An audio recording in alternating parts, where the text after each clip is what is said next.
Imagine waking up and discovering that yesterday's paycheck can't even buy a loaf of bread. Your wallet is full of bills, but they're worth less than the paper they're printed on. That's hyperinflation. When money becomes so worthless, it loses the very thing that makes it money: trust. Today, we'll unravel one of the most extreme and destructive forces in economics: hyperinflation. We'll see what it is, how it starts, what life looks like when it hits, and why governments fear it more than almost anything else. By the end, you'll understand why hyperinflation is rare, but devastating, and why the threat never fully disappears. Welcome to Unravel Money and Economics. In this channel, we simplify the world of finance, economics, and money, so you can understand how it all works no matter your background. Let's take a moment and break this down into 7 chapters, each one showing a different side of how hyperinflation begins, how it unfolds, and why it matters. Chapter 1. What hyperinflation really is. Hyperinflation isn't just a lot of inflation. It's a runaway process where prices rise so fast that money loses value almost by the hour.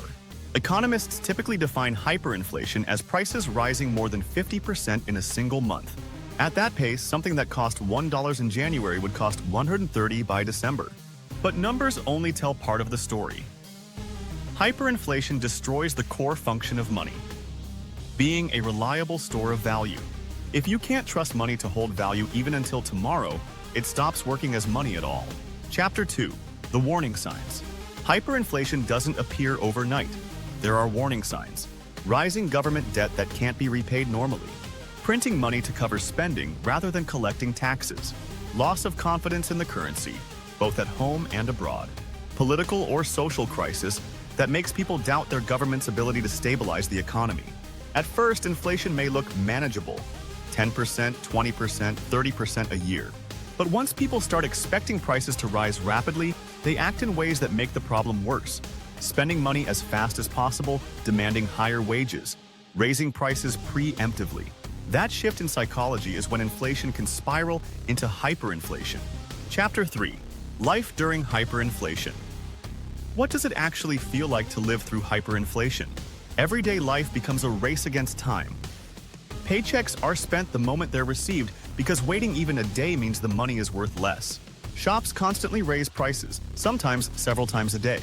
In some cases, restaurants stop printing menus because prices change too quickly to keep up. People turn to barter, trading goods directly, like shoes for food.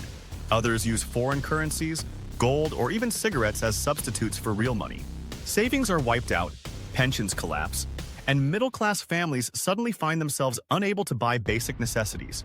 It's not just an economic crisis, it's a social one, eroding trust, stability, and hope for the future. Chapter 4. Weimar Germany, the classic example. Perhaps the most famous case is Weimar Germany in the early 1920s. After World War I, Germany was burdened with reparations payments. The government printed more and more money to cover its debts. By 1923, prices doubled every few days. A loaf of bread cost 200 billion marks. Families needed wheelbarrows of cash just to shop for groceries.